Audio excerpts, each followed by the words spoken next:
L'accord est présenté comme historique. La France Insoumise et Europe Écologie Les Verts vont s'allier pour les prochaines élections législatives. Les écologistes obtiennent notamment une centaine de circonscriptions, une nouvelle union populaire à laquelle pourrait s'ajouter le Parti Socialiste et les communistes. Discussion en cours au siège d'LFI dans le 10e arrondissement de Paris où se trouve Alexis de la Fontaine. Alexis, ça s'éternise ces discussions. Oui, la réunion a commencé à 10h ce matin et la situation avance favorablement, affirme un négociateur. Même si le point épineux de la désobéissance aux traités européens reste au cœur des discussions. Alors dans quelques minutes, une délégation écologiste doit arriver en renfort. Le but est d'arriver à un accord à 3 dans l'après-midi pour mettre la pression sur le Parti communiste, les prochains à venir négocier.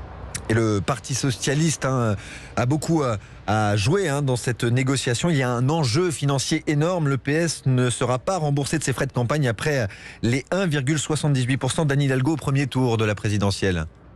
Oui, le parti d'Olivier Faure doit éponger ses dettes de la présidentielle et les législatives sont donc cruciales pour les socialistes car chaque député élu rapporte près de 40 000 € par an à son parti.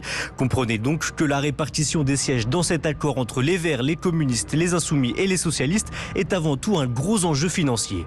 Merci Alexis de la Fontaine en direct du siège de la France Insoumise dans le 10e arrondissement de Paris. Vous nous tenez bien évidemment informés si les choses évoluent.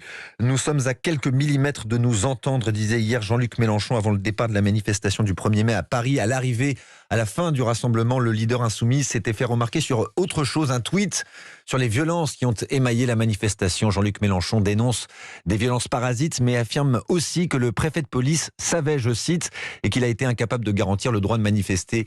Au moins 54 interpellations hier, dont une remarquée, celle d'une femme aperçue sur une vidéo en train de frapper un sapeur-pompier. On compte également de nombreuses dégradations contre des banques ou encore une agence immobilière. Et